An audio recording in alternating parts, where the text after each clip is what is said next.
All right. Super Bowl Sunday here, and got Johnny and I here. So, episode 19, we're on. And if you're tired or if you're bored of what you're watching on TV, or you want a little halftime break, I don't even know what the time is right now on the game. But yeah, tune in, check us out right now. We are going to be talking about renters, versus being a renter versus being a homeowner, right? And so the title of the episode is, renters are playing checkers while homeowners are playing chess, right? And we're going to talk a little bit about that, and quite a popular subject that I've been seeing a lot. I'm sure, Johnny, you might have been getting questions a lot, right? Should I do a refi or maybe a HELOC, right? So we have a lot of clients that are coming to us and saying, hey, I see the rates going down, right? What should I do? Right. So yeah. How you doing, Johnny, tonight? Good, man. Good. It's been a busy week. Yeah. And even into today, it's been pretty busy. But it's been good. It's been good. Up here in the Twin Cities, the market's getting hot, right? So that's why it's been busy. I see that you're like killing it over there too, right? Yeah. Playing my lights right now, killing my lights. But no, the market right now is kind of it's picking up. It's not quite there yet.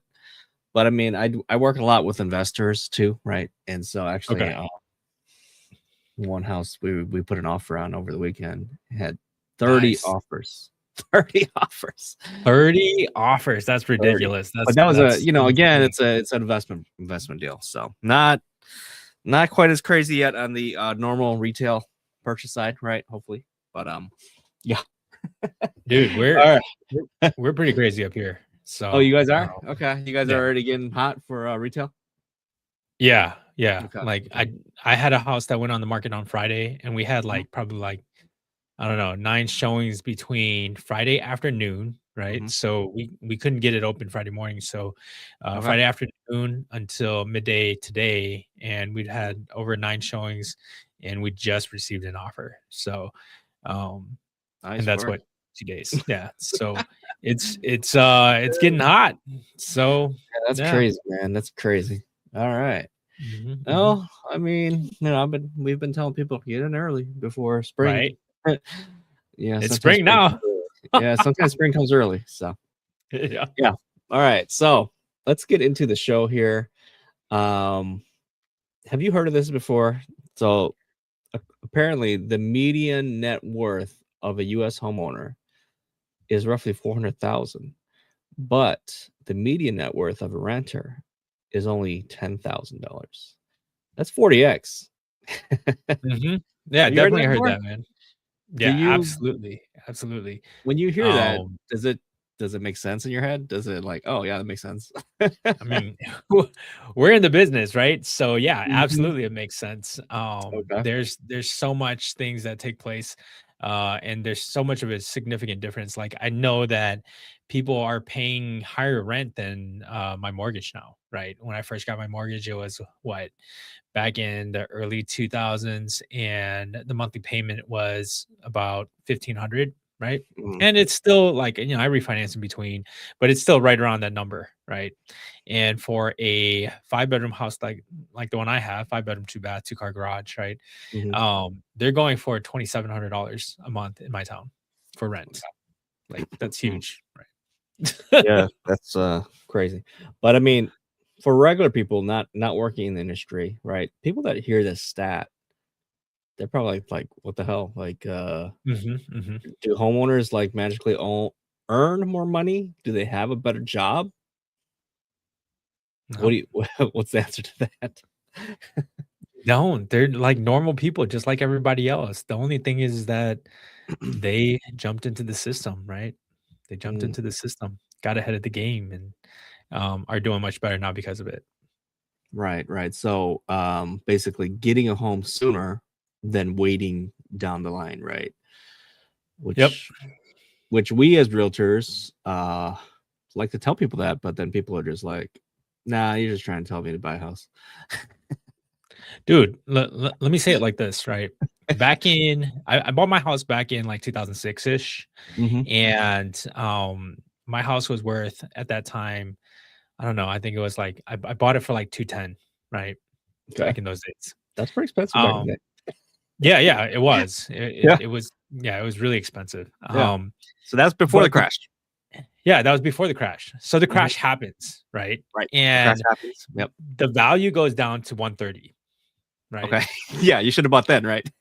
Right, exactly. Like, I tried to, but I couldn't afford it then, I was a kid, right? So, Yeah, yeah, yeah. it didn't quite work out. But, Mhm. what is it? It's worth, like, twice what Sure. I bought it for Originally, today. yeah. Right, Yeah. right, So, right.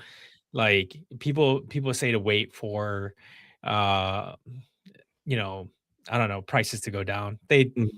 most of the times, like, I was running the numbers for one of my investor, buddies who's, Yeah. also getting into a transaction, right? Mhm. And I was like, "Look, there was 3 years out of the last 30 years that housing prices went down. Mhm. What are the chances that they're gonna go down, like, anytime soon? Like, Right, probably not. Like, it's just not gonna happen." Like, and that's my forecast anyways. right. I'm not a, what do you call it? It's not professional advice, it's just my opinion, right? Yeah, yeah, no. I mean, I guess, like, we get that pushback too, right? Okay, so I'm waiting for prices to go down. I'm waiting for rates to go down. Um, but, when you're renting, right, what is the rate for when you're renting? What do you mean? It's 100%. Oh, yeah, yeah, yeah, yeah. It's Yeah, 100%, right? Your yeah. rent payment, it's not gaining you any No, wealth, it does nothing. right? Does nothing, Yeah. right? You're basically throwing money away. But I mean, we're not here to, just say, like, completely say, okay, renting is stupid. I mean, there's a time and a place for renting, right? Mhm, mhm. Especially if you're a market like what, San Francisco, right? Where it's like cheaper to rent than to buy. Like, significantly cheaper. Significantly Yeah. cheaper, right? Like, Mhm. you would never be able to buy a house, right? Like, the normal, even like a person who makes 100K supposedly Has a in, hard in time, yeah. in that area is considered low income. Mhm, It's mhm. crazy. Yeah, it's crazy. But yeah, so there's a time and place for it, but obviously most markets are not like that, thankfully. So the other thing that, a lot of renter mindset folks, right, they don't understand is how equity works, right? Mhm, Um, mhm. right. So can you explain how is somebody building equity over time? Yeah, so there's a couple of things, right? When you purchase house, the equity that you build is in the appreciation of the house, right? Which oftentimes is caused by inflation, Hmm. and sometimes it's caused by market demand, right? Hmm. Oftentimes it's caused by market demand.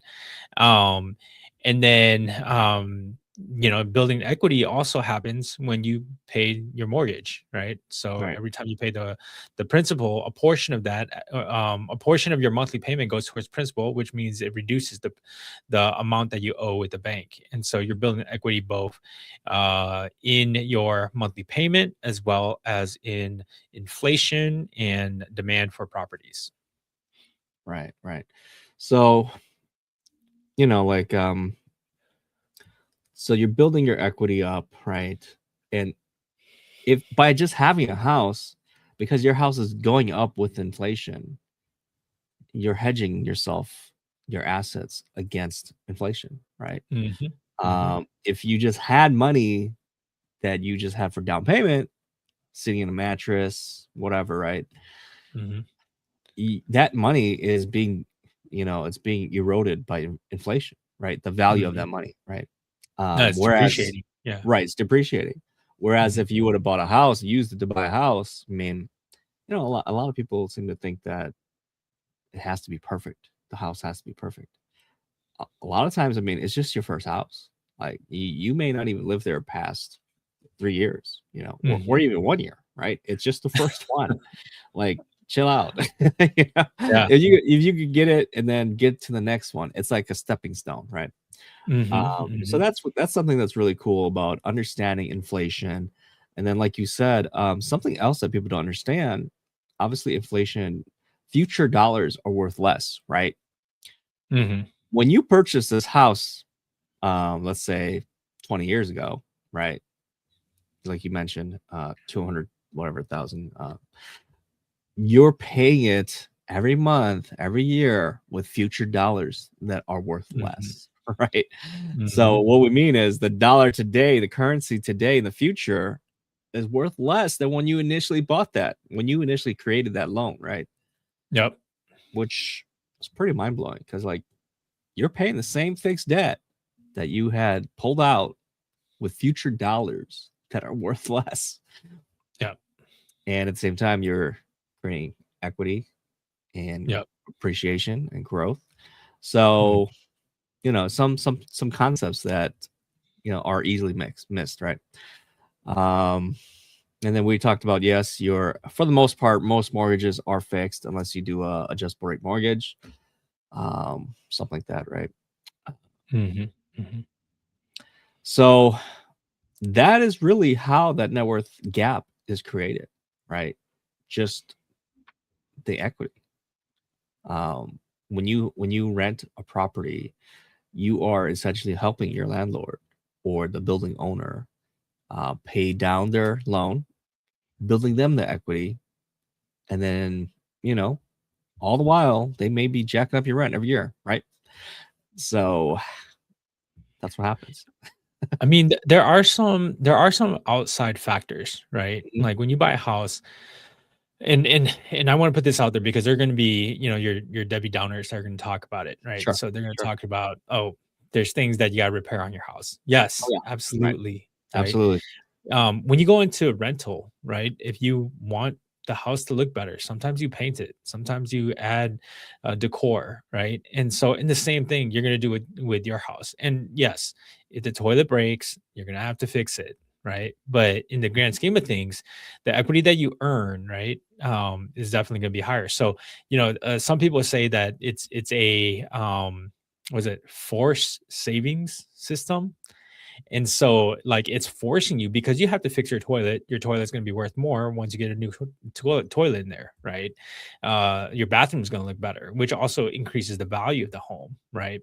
So you're looking at like forced savings because you're going to have to update it anyways. In addition to that, it's forced savings because you're going to have to make that monthly payment, whether it's rent or whether it's your mortgage. You're going to have to make that payment. And so, that being said, I think it like it's huge, right? Are there some massive costs? Yes, absolutely. But I think if you got a good realtor, right, they'll help you avoid those costs at least in the first 5 years, right? The hopes is that Mhm. nothing actually happens in the first 5 years. Everything turns out just fine. You're living in it.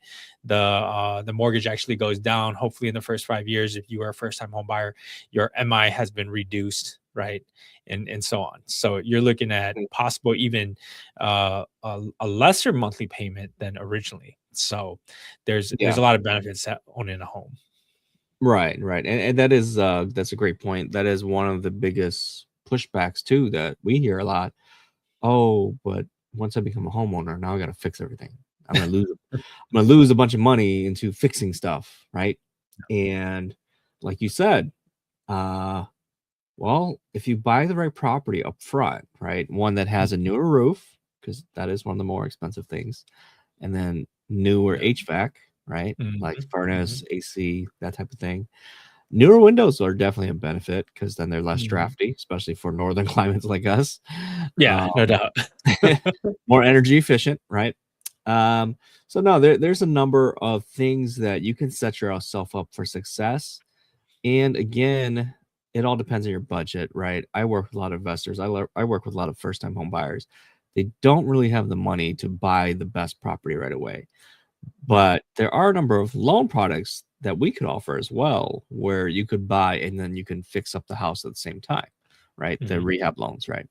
Yep. Um, So we have a number of tools available to help somebody depending on their situation, whatever fits, right? Mhm. And there are certain buyers that are comfortable with doing work, right? A little bit of work or even a lot of work. There's Yeah. there's buyers on all different kinds of extremes. There's buyers who are like, hey, I don't want to do nothing. I just want to move in, right?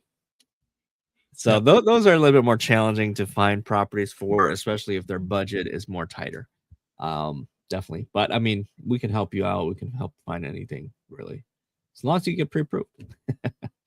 Yep. um, yeah. So moving on here.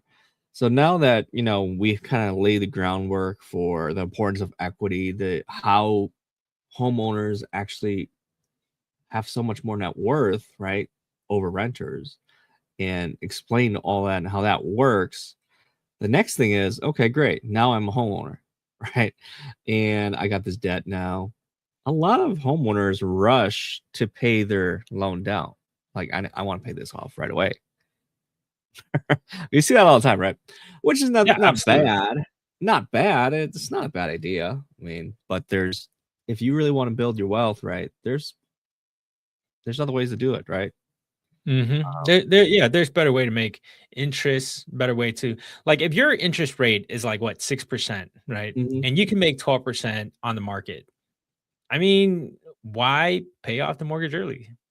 Hmm. Mm, Or if you're one of the lucky people who has 2%, 3% rate, right? And you've got equity growth.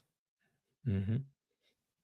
There's some people out there right now who have benefited from, they got the double bonus. They got the low rate plus the appreciation that happened over the last couple of years, right? Yeah. Um, Yeah. and then of course they're smart. They're like, oh, I don't want to do a refinance because if I do a refinance, that's going to replace their 2%, 3% rate, right? Mhm. So what other options do they have, Johnny? I mean, so, like a lot of my clients come to me and, like when they have super low interest rates, we do a home equity loan, right? Or a home equity line of credit. Hmm. Those are other ways that you can tap into your equity and allow it to grow faster. And it's still like oftentimes people say, and I'm not 100% sure because I don't keep track of this, but the S&P 500 grows at about 10%, right? And if you just took that and you just plugged it into the S&P 500, you're still going to get like, I don't know, what like I think the rates are somewhere around like 7.5, maybe 8%, depending on your credit score in home equity loans. And you at least get 2%, right? On average. So the thought is that you can make more than the cost of the interest on home equity loans, right? Hmm. Right, right. I mean, yeah, there's a difference, right, where you can just take the equity and go invest in something else and get a better return, Mhm. right? And that's kind Mhm. of the goal of investing, right? And of course, investing is risky. It's not guaranteed, right? Well, Mhm. that's Mhm. that's rule number one. Obviously, Yeah. we're not trying to tell you guys to go and bet your house and everything, um, you know. Yeah. But there are ways to do things right, and then I think the main thing is a lot of people's concept about debt is that debt is they come with a negative attitude towards it, right? It's got a negative perception, right? Like I got to eliminate all debt as quick as possible, right? I got to kill it. um, Mhm. but the rich actually use debt to become wealthy. Can Oh, you explain? absolutely. Can you explain that a little bit? That concept? So here's what I know, right? Here's what I know. Um, most, and this is like most average people, they have Mhm. a significant amount of equity in their homes right now, right? Right. Uh, what they do, right? So the thing is that let's say, for example, you have 150,000 um in your property in equity. And let's say that you can actually draw 100, right? This is just examples. Like Okay. these aren't really rough numbers. I'm just making up numbers right now. But just for example, you can draw 100,000. If you draw that 100,000 and invest it, right? You could probably make a pretty significant return. Now, the thing is that when you draw that out, you're not taxed on the 100,000. right? If you Mhm. went and you worked for 100,000, you will absolutely be taxed for 100,000. So, Mhm. like, it's Right. extremely hard to get ahead when you're not taking loans out, right? Mhm. When you take loans out, now you can get the full amount. You don't get taxed on it. If you're making more and you're getting the interest, yeah, you're going to be taxed on the interest part, right, or the earnings part. But the thing is that you never got taxed on that 100,000. Now, imagine what you could do with 100,000. Could you build a business? Could you put it into the stock market? Could you? I mean, there's a number of ways to make that money work for you, right? And so when you get to a certain point in your life, right, where your business is really, really good, well, you want your business to pay for your debts, right? And so what that means is like if you're self-employed, right, you take out enough debts for your business to pay, right? So all of the income comes in and then it goes out in expenses and you get this, tax-free money to then invest. And Mhm. that's what the rich people do as far as I'm aware, right? So, Yeah, no, not taxed, right? that's pretty much it. That's like the silver bullet right there, right? Like that, like you said, if you were to go work for 100 grand, right? Mhm, mhm. You Uncle Sam's gonna want a piece of that, right? 25% or some like, I'm not a CPA, right? But I think it's gonna or be, like, somewhere close to 25%. or 30%, after FICA, Social Security, whatever, right? Right, Um, right.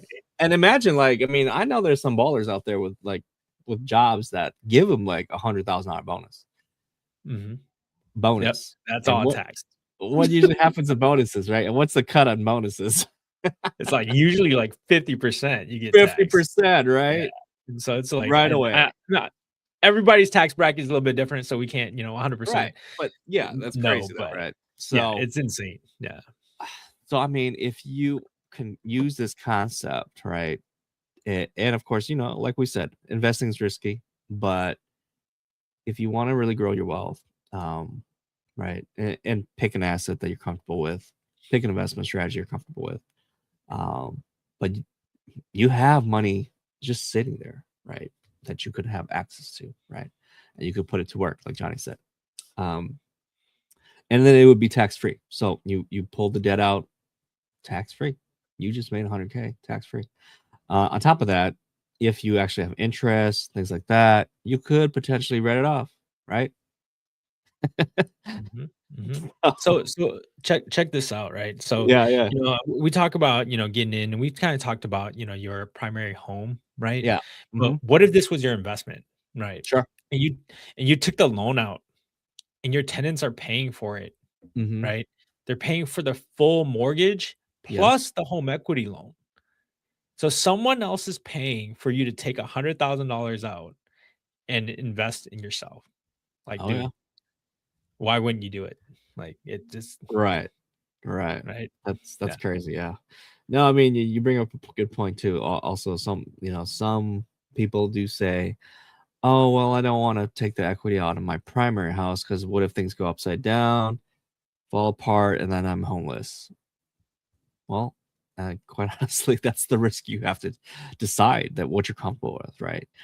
What if Um, you rent and something goes south and you can't pay for the rent anymore? What happens?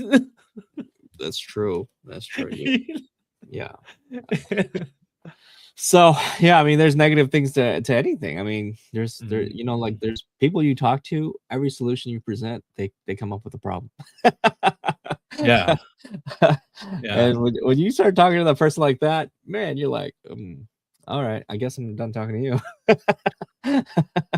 I still talk to them. I still talk to them and try to help them along. Like we like everybody needs a little bit of help, and some takes longer than others. But the hopes is eventually people come along and they understand, and I think that if you can like help them understand a little bit better, then it's definitely worth making everybody's life a little bit better, right? So Yeah, yeah, definitely. yeah, Yeah, and I maybe. know you're doing the same thing. So No, no, yeah, there's just so some slow learners out there. Eventually, they may see the light, right? So, they will with the time. um, no, I mean sometimes people need to see it for themselves, right? They need to see, you know, there's a lot of people like us out there that are salespeople, right? That they may not believe us until they see the actual people out there doing the things that we're talking about. And when they Mhm. know somebody that they know, and they're like, "Oh, dang, okay, I need to get in," right? Yeah. So, um, all right. So now we talked about the how to access your equity. There's one other product that I recently learned about, and not a HELOC. So if you want to keep your primary loan, you know, you want to keep that low interest rate. What you could do is get a they call it HE loan, which is like a secondary fixed loan, right? Mhm. So there's that option too. Um, and then of course, like Johnny mentioned, if you have investment properties, we could also do a HELOC on that. We could also do a HE loan on Mhm. that. There's many other ways that we could do it, right? Um, there's even first position HELOCs. So meaning Mhm. that a HELOC becomes your mortgage, not a fixed rate loan, right? Um, which can be pretty powerful, can be pretty dangerous if Yeah, you depending what you use it absolutely. for. Yeah. So leads us to the other part of the conversation that I guess a lot of people are like, hey, you know what? How do you go from owning one property, right? So this kind of opens up that door. Like people look at other investors and say, I could barely afford to buy one house. How do you have like two, three, four, five, right? How do they do that, Johnny? Well, so I mean, there's so many possible ways, right? There's if you want to try to do things yourself, right? Hmm. You there okay, so this is like I'm not giving advice. I'm giving examples, right? Of what people do. Okay. um so there's been people that they would buy a house, right? And they would live in it for a year, right? And they put, somewhere between 3 to 5% down, and then they're ready to upgrade, right? They want to move to a bigger house, and then they want to go ahead and just turn their house into investment property, right? Hmm. They go and they get a bigger house, and they get one that's closer to their job, which deems it reasonable for them to go ahead and make a move, especially if their family is growing, right? And they pick up another one for 5% down. And then they're able to rent out the one that they've had for at least a year. So um, that's not a lot of money down if you think about it. Now, for the first one, right? If you don't make that much money and you qualify for down payment assistance, there's a possibility that you might only be putting $1,000 down for all I know. Well, no, right? Every Right. city is going to be Out of different. pocket. Yep, out of pocket. So every city is gonna be different. Every program is gonna be different. Every, guideline is gonna be different. But if you look hard enough, there might be an opportunity in your neighborhood that allows you to do some of these things. And so if you only have to look, security deposit, like, okay, so I'm a landlord, right? So my tenants, they pay security deposit plus they pay for first month's rent all in one. And my minimum rental is like 1950. So that's approximately 2000. So they have to come up Mm, with $4,000 up front to move into my house. yeah. If you got $4,000 and you have a stable job and you don't have much debt, there's a possibility that you can get pre-qualified and get a house for $1,000 versus $4,000 to rent. So I mean, you got to talk to your people. You need to do your research and you need to jump in and dive in if it's something you want to do, right? I really think that home equity is definitely one of the easiest way to build net worth over time, right? Hmm. Whereas if you are a tenant, right, and let's say the monthly payment is too expensive for you to buy a house and you can find rent for much, much like probably half the price, then yeah, it makes sense to go ahead and rent. But that's with the assumption that that you can handle your own savings, right? Meaning you can put that money away instead of being forced to put that money into your house, right? So Hmm. um I don't know. That's all I gotta say about that. But yeah. Yeah. No, I mean that definitely makes sense. And then once you get that first one, it's kind of like a snowball, right? Mhm, Once you mhm. can manage to get that first one, and you keep doing all the right things, right? Mhm. You turn that first one to the next one, and then the next one, right? Those two, Mhm. those two come together and they create the third one, fourth one, whatever. Mhm. Um, but I mean, from listening to you, it is a lot of lifestyle choices, right? I mean, Absolutely. there's people who make good money, right? They make just like the difference between a renter and a homeowner. That homeowner may not have cable TV, Mhm. right? That's by decision, right? And Mhm. they may not have the newest car or the fanciest clothes, right? Um, and that all adds up, right? Um, Same with credit card debt. Like when where we are pre-approving people to get a mortgage, we're Yep. looking at those things like credit card debt, right? Like Yep. car load. Do you really need like a new car every, you know, A 3 Tundra, right? My thing with Tundras, Yeah, your do you favorite really thing need a there. Tundra? Yeah, I actually own one, but, yeah. Oh, it's an old one. It's already paid off. Don't worry about it. I bought it used. Um, yeah, but, no, yeah, it's a lifestyle thing, right? Yeah. $8 coffees every day.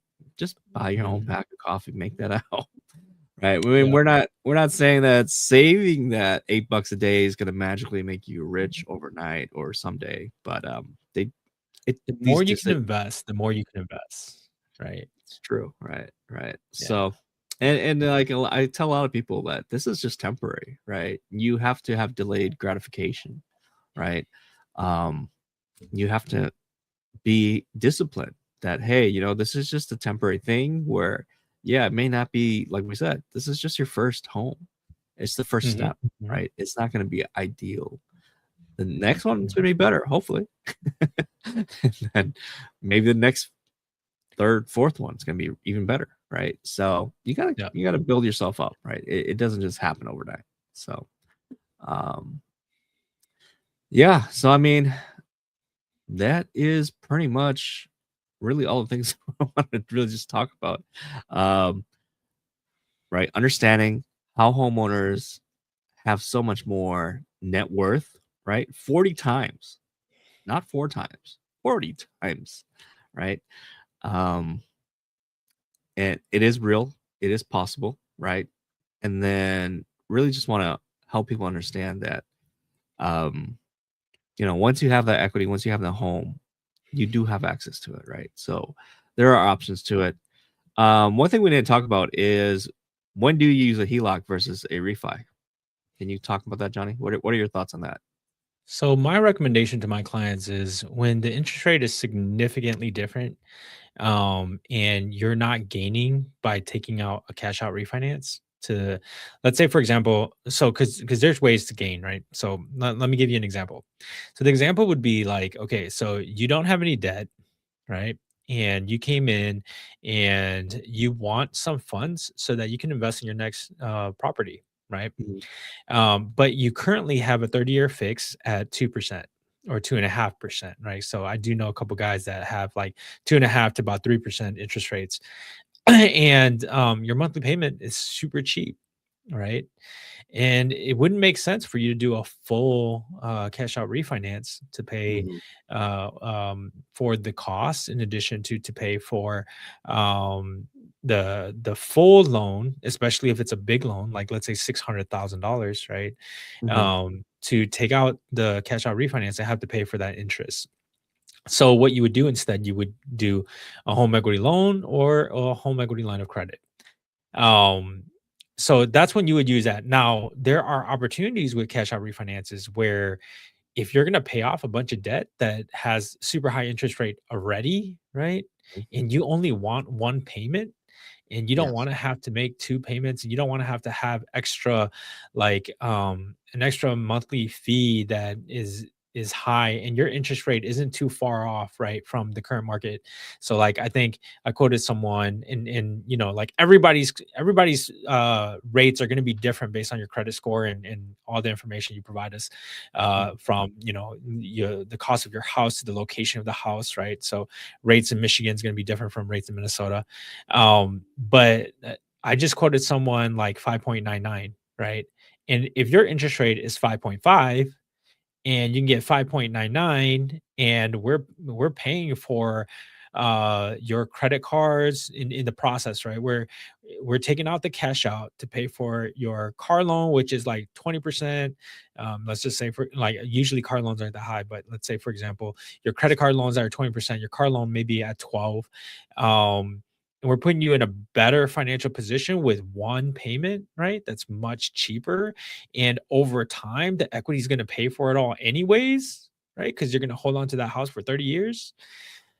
It makes sense. It makes sense to do a cash out refinance. You don't have to do a HELOC, right? But if you plan on, like, say for example, you want to pay off the HELOC fast and reuse it for another investment property, then you're Mhm. going to want that line of credit, right? So everybody's situation is going to be a little bit different going from one to the next. Yeah. So, just to clarify a little bit here, can you help clarify refinance versus cash out refinance? Yeah, so a rate term refinance, right, is really just one that you're coming in and you're lowering your rate. Mhm. If your rate's not lowering, there's really no point in doing that refinance. A cash out refinance is you coming in and taking out more equity, right, than what you currently owe, paying off that loan that you currently owe, in addition to receiving some money at closing. So, a cash out refinance is, something that, and sometimes you don't receive money at closing because, they're paying off credit cards and everything, and they Mhm. already have all your statements and they're going to pay it all out, and you may not receive the cash, but then all of your debts are paid off, right? So Right. that's taking out equity is basically what it is. Right. Yeah, and a lot of people do utilize um equity in our house for debt consolidation. Consolidation. Yeah. Consolidation. Sorry, I'm having a It's hard all time good. talking today. But yeah, so and you could do that with a HELOC too, right? And so I see a lot of people do it with a HELOC. Now let's talk about the difference between a HELOC and cash out refi or normal refi. Are the rates? What are the rates like between the two products? Usually a little higher, right? The home equity loans, Mm. right? Home equity Yep. loans, home equity line of credits. It's Yep. going to be a second mortgage, and it's going to be a little bit higher. Mhm. There are fixed loans, right? When it comes to home equity loans, Mhm. Right. when it comes to line of credit, that's not going to be a fix. It's going to be an adjustable. It changes Right. based on the market, and so that's something that you just have to plan for. Right. Right. Yeah, I get people who shop, right? Like they're trying to decide. I'm trying to do a cash out refi and I want to do a HELOC. Cash out refi got quoted 6%, whatever. I'm just making it up. Can you give me a HELOC for 6%? What's the answer? No. If I did, in a few months, it's gonna change anyways, right? Yes, yes, yeah. Or Uh, even if it's like there are some HELOCs out there that, gets locked in for maybe like 3 years, right? But after the 3 right, the years, teaser it's period, gonna the teaser. change. Yeah, Yeah, it's yeah. gonna That's like change. the intro teaser. Like it's Mhm, fixed for mhm, 1 year, maybe 2 at a low mhm. rate, and then it starts adjusting. Yeah. Um, but yeah, so something important about HELOCs, right? Can you kind of talk about the payment? Like, how often is it recalculated? How often can the rate change? So, I think it depends on the HELOC program, right? But they can change every day, right? Mm, There are some that changes every day. There are some that changes monthly. mhm. There are some that changes annually, right? Right. And so it depends on the HELOC that you get. But most, right? Most would change daily based on the current rate. Mm, And so that means that the like usually what it is it's prime rate or something like that mhm. plus a margin, right? Yes. And the margin might be 2%. And so if, Right. let's say prime rate is at 6%, or let's be realistic, right? If prime rate is at 4%, right? It's Sure. because it's right around 3-4%. If it's at 4% and there's a margin of 2%, you're gonna be paying 6%. But right now, I believe that like the last one I seen, it was like at 3.5, right? Mm, Plus a prime rate or like a margin of about 3%, right? So okay. you got a 6.5 rate. However, like right now, what I'm seeing is interest rates is a little bit higher than that for a home equity line of credit. I think I'm seeing closer to like 7.5.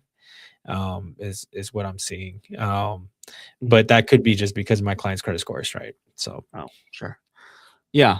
So yeah, very important is that HELOCs adjust, right? And mm, it could go down actually, right? Because if prime goes down, the prime rate goes down, then yeah, your interest rate could go down.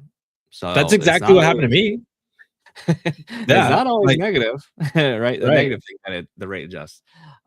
And Yep. then also, the balance gets recalculated, right? The difference between Mhm, the two, mhm, cash out refinance or refinance, whatever, it's fixed payments for 30 some years, right? Whatever you take it out for. You could do 15 if you want to. mhm, Um, so but it's fixed payments, right? Whereas a HELOC, those payments are calculated based on your balance as well as what the rate is and all that. So if you pay your balance down on a HELOC, right, your payment could be very low.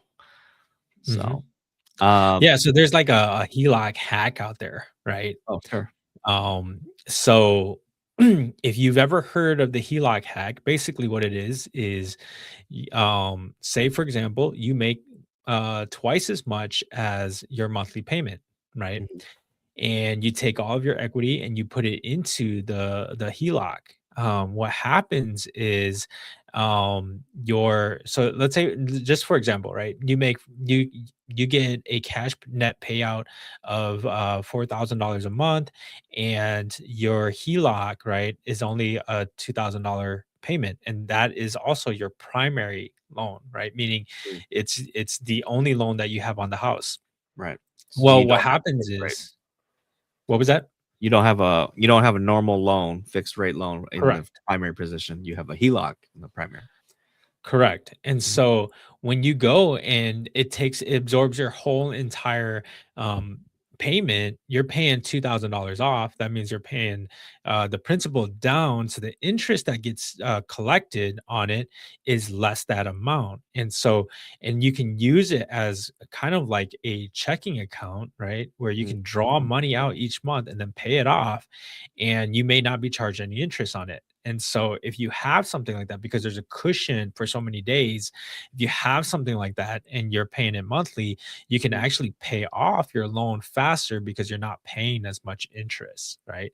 And then of course there are some that are interest only, so you're going to want to pay right. more than yeah, if you want to pay off your loan, right? You're going to want to pay more than the monthly payment that's required of you because Mhm, it's interest only. But that also provides you with opportunity because you don't need that money to go towards the principal because your equity is going to be growing. And so you would take that money and you would invest it, right? yep. And okay, so to be honest, right, I've been in the business for a really long time and I've done a lot of loans. Most people, it probably won't work well for you because you're going to overspend, right? Because you have this big old like line of credit and you're going to go out there and you're going to be like, I want that Tundra. And then you're going to pick up that Tundra, right? Do not do that. If you're one of those people, do not do the home equity loan hack that I was talking about. Like it's kind of dangerous, but if you're one that is very, very frugal, right, dude, that's going to benefit you a ton. So Okay. Okay. So yeah, I think I've heard of that. It's called velocity banking. yeah, yep, One of the other terms for it. Um, yep. so yeah, you just got a bonus little strategy here. If you're disciplined, right? If you're a disciplined individual. Mhm. Um, I've not tried it myself, but I've heard of it. Um, and there's you can always Google YouTube videos on velocity banking. So yeah, see if it might be the right thing for you. We're not advising you to do Right. it. No, absolutely Uh, not. so yeah, yeah, We're don't just go to stating yeah, opinions for yeah, educational purposes. yes, yes. But yeah, the important part that I mean, if you're a first time listener and you've never heard of a HELOC before, essentially it is like a credit card, like a checking account, right? Kind of like you can borrow against it and then repay it, pay down the balance again and then borrow back. Whereas a refinance is one shot deal.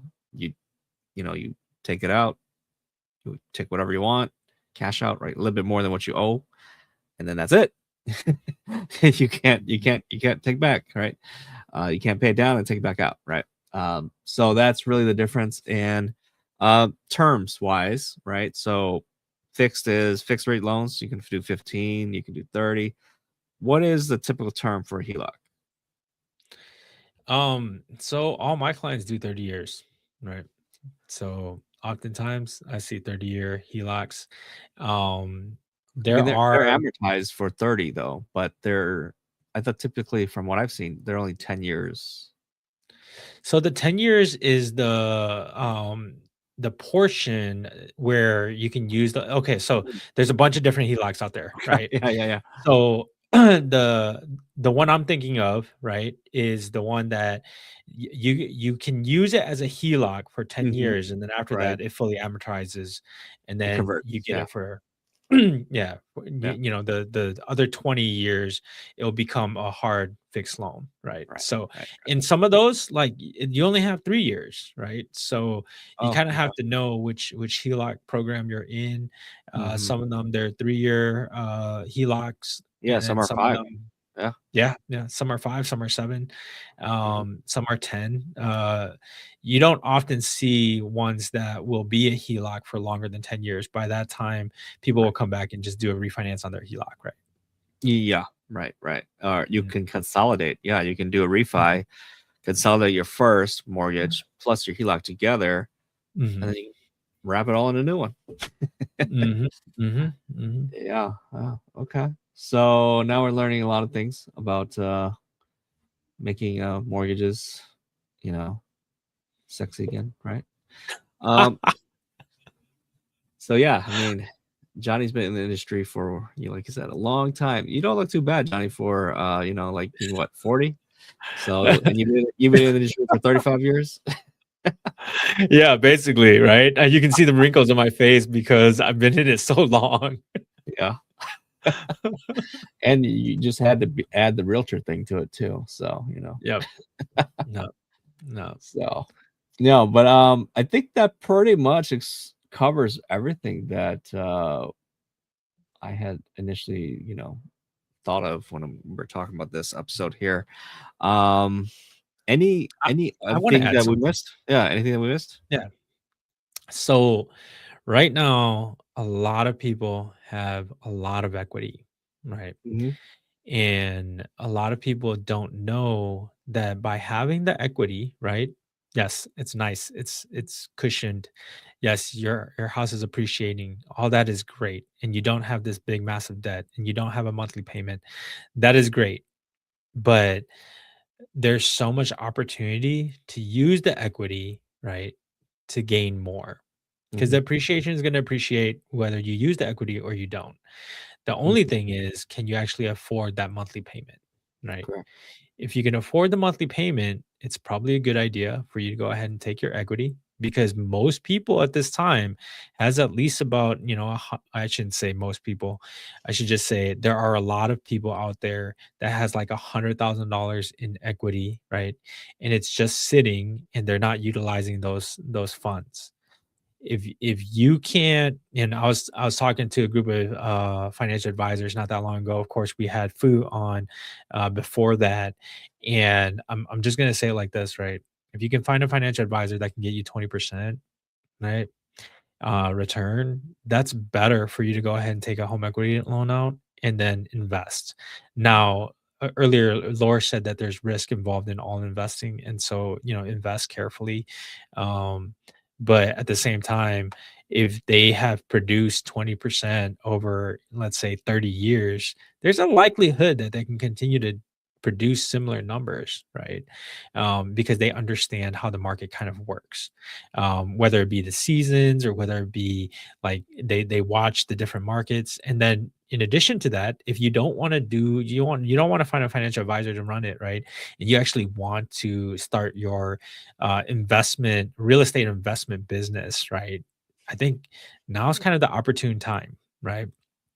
I don't we talked about it in a podcast before where or earlier podcast that we had where we both think that home prices are not like, especially in, really good neighborhoods and really good microeconomies, that the demand is actually going to increase due to the population. And that being said, the values of home are going to probably appreciate. And of course, this is all speculation, right? But if it happens like the way that we think, and you were able to take that money and invest it into some real estate product, you're going to do really, really well. And oftentimes, if you're investing, you should be buying under market value anyways, right? Mhm. So if you're buying properties under market value, right, then you're not only making the difference when it comes to market value, but you're also going to be making appreciation. You're also going to be making like it, there's going to be equity if you rent it out, right? They're going to be paying off your monthly payment. There's a lot of opportunity, and I can definitely say that, if I didn't take advantage of real estate about, like 15 years ago, I wouldn't be in the position I'm in today. And today Mhm. I'm in a much better position than when I was about 30 years ago. So um, don't let analysis paralysis stop you, but of course, do your due diligence, right? Yeah, no, those was definitely some good points. Of course, like they say, the best time to plant a tree was like what, 20, 30 years ago. Hmm, hmm. Second best time right now.